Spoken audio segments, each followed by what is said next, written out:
Good morning, ladies and gentlemen. Chris here. Just wanted to do a video in regards to the recent rideshare news that we've all been hearing about. As you may or may not know, Uber is going through 180 days of change. The first aspect of that included a tip option built in, which now everybody across America can see.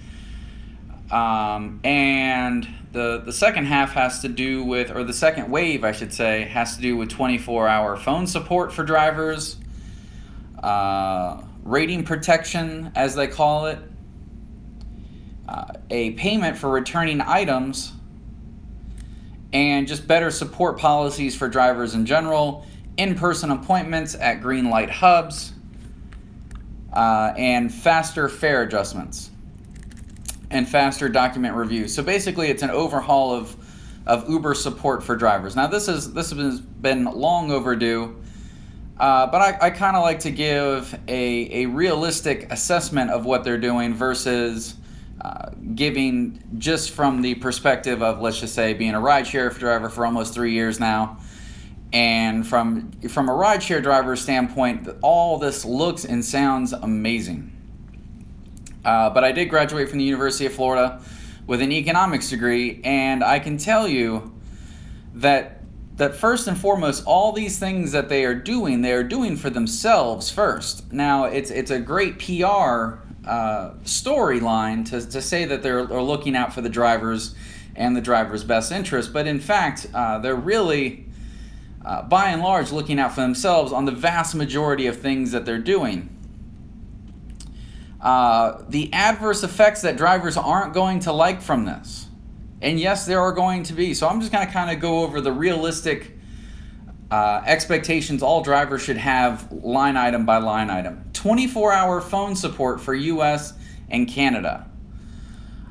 So they will be rolling out by the end of the year nationwide 24-hour phone support for drivers.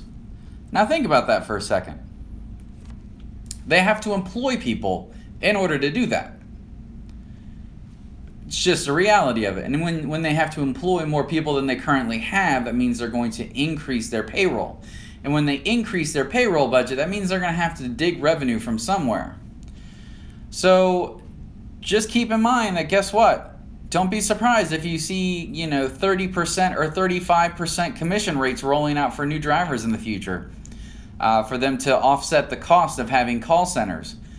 Don't be surprised when they enhance their upfront pricing to benefit themselves more. Why? Because the things that they are going to do cost money. And if it costs them money, they are going to pass that cost on directly to their independent contractors. Now, this isn't something that just started with Uber. This is basic economics 101, which is when the cost increases on the business, the consumer will pay for it. And where Uber is unique is it has two types of consumers. It has the driver consumer and it has the rider consumer. Both of them pay for the benefit of their platform.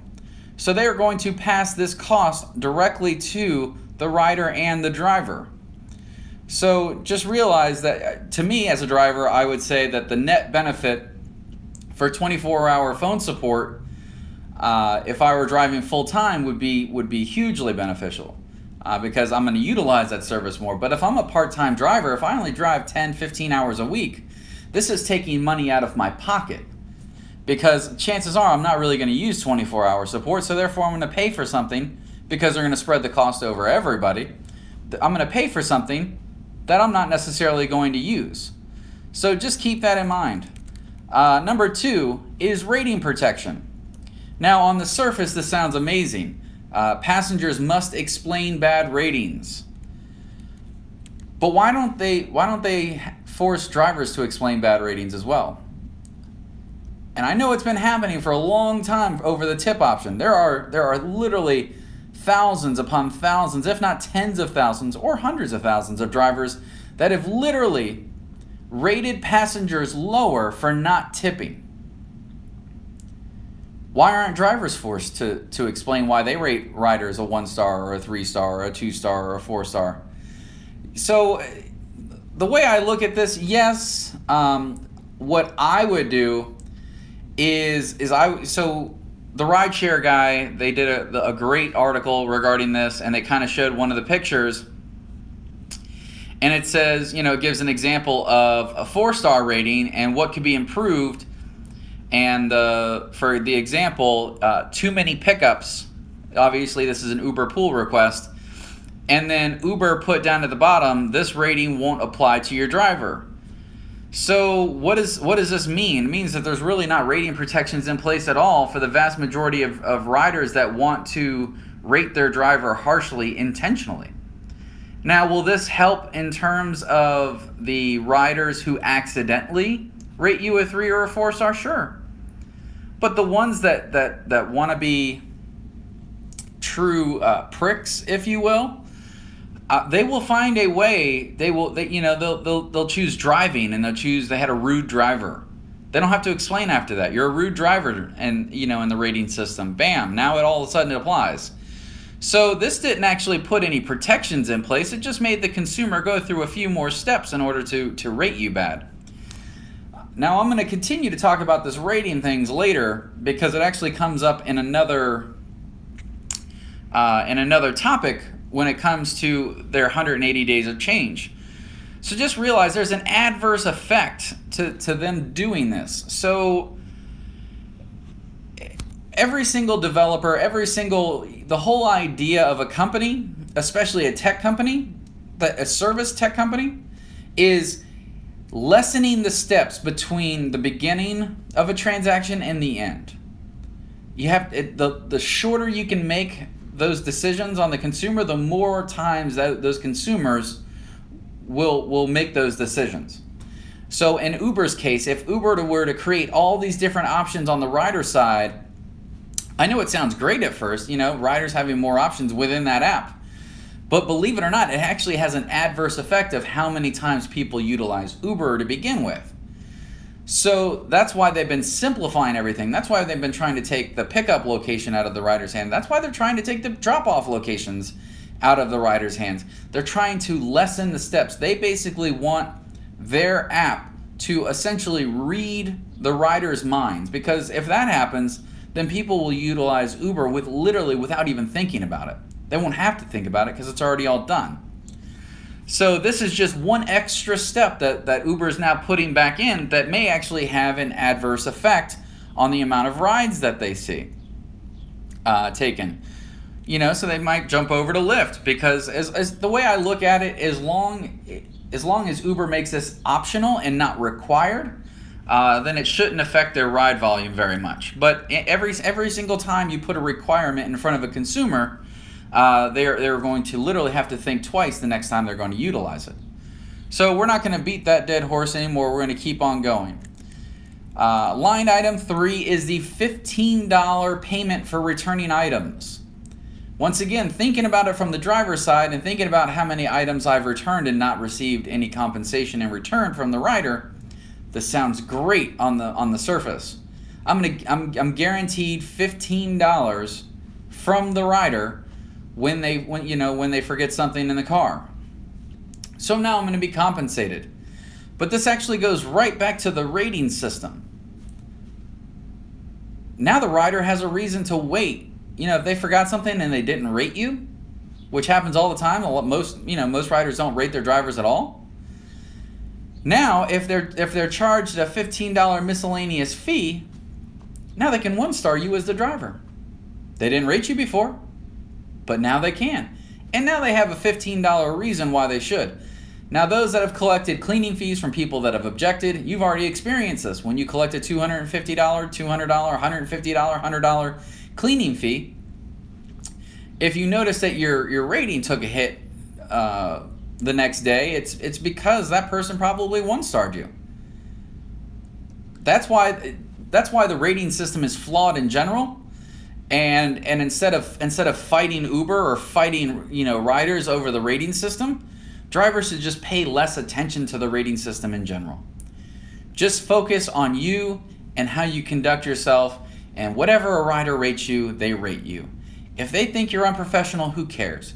If they think your car is not clean, who cares? As long as you are professional and as long as your car is clean, you really shouldn't care what somebody else, puts in there. Uber isn't combing over your ratings and going, ooh, he has a dirty car. Ooh, no, they don't care. They don't have time to care. They don't have a department that cares. They just don't care. Now, if you get hit with a whole bunch of fraudulent cleaning fee submissions or what have you, or you actually endanger the safety of a passenger, yeah, they're gonna care about that, because there's insurance liabilities in play with that. But your car not being clean, they really don't care. They don't even look. So this $15 payment, great. Also that's 15 more reasons why that rider can now figure out a way to rate you a 1-star and make it stick to your rating. So it's actually giving passengers more information or better information on how to rate you a 1-star intentionally. Now, the rating protections will only protect you against riders who unintentionally rate you low. That's what it'll stop. But the people that want to rate you low, they're going to rate you low no matter what Uber puts in place. Let's see here. Line item 4, better support policies for drivers. Once again, this has low cost or little to no cost on Uber, so the net benefit's going to be positive. In-person appointments at green light hubs. Great. Will they hire more contract, or will they contract more people to work at the green light hub? Probably so. And once again, this goes back to the budgetary thing. If their budget goes up, their prices go up. And they are going to raise their prices not per mile and not per minute, but they're going to raise it in the upfront price where drivers don't get a portion of it. So once again, everyone has to think about these policies or this 180 days of change and go, what is this really? Is this really a real genuine change, or is this a PR stunt to get past all this and also increase prices to cover it? And as we all know, they don't have to increase prices anymore per mile or per minute. They don't have to. They don't even have to. Here's the best thing: they don't even have to raise the booking fee necessarily anymore. I mean, they will, just to keep things looking normal, but they can get everything in their upfront price. Faster fare adjustments. Once again, this is a whole net positive. It's not too much of an upgrade, but if you are a person that's had to whether you accidentally forgot to start a trip or end a trip, a faster turnaround time will obviously work very well. Here's a net positive, and I can say this from personal experience: faster document reviews.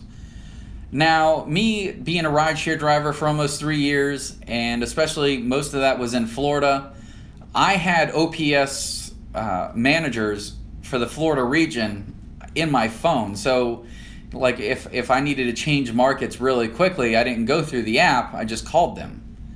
A lot of them gave me their personal phone numbers, and or I sent them an email directly, and they had it taken care of within the hour. Now, for the average driver that works 10 hours, maybe you get a new license, maybe you get new insurance, you get new registration, you get a new tag. All these things take time. So this will be a net positive for the vast majority of drivers, and there really isn't too much of an increase per se in cost to make that happen. So a overhaul of Uber support has been long overdue. There's no doubt about that. But I caution rideshare drivers across the country to really think about what the adverse effects are. It's easy to see the positive effects of a $15 return fee or rating protections, what they call rating protections. Or to look at all this and go, what are they really trying to achieve? I know in the public's eye they're trying to achieve this better image, but what does this really mean for me, and how could this how could these changes possibly actually adverse affect me? So once again, I personally I'm cautiously optimistic. I would say that a lot of these changes, I would say 90% of these changes were already in the works before Travis left the company. I know the vast majority of rideshare drivers will disagree, but that's just a fact. I mean, you don't just write code overnight to add a tip option. That takes extreme amounts of planning, especially a data-driven company like Uber. They have to, every step that they take is well thought out and well planned. So if they rolled out tipping in July, they were already, they were planning this tip option back in November of last year, really before everything started to shake up. Are they going to drag their feet? Yeah, of course Uber was going to drag their feet when it came to implementing certain things.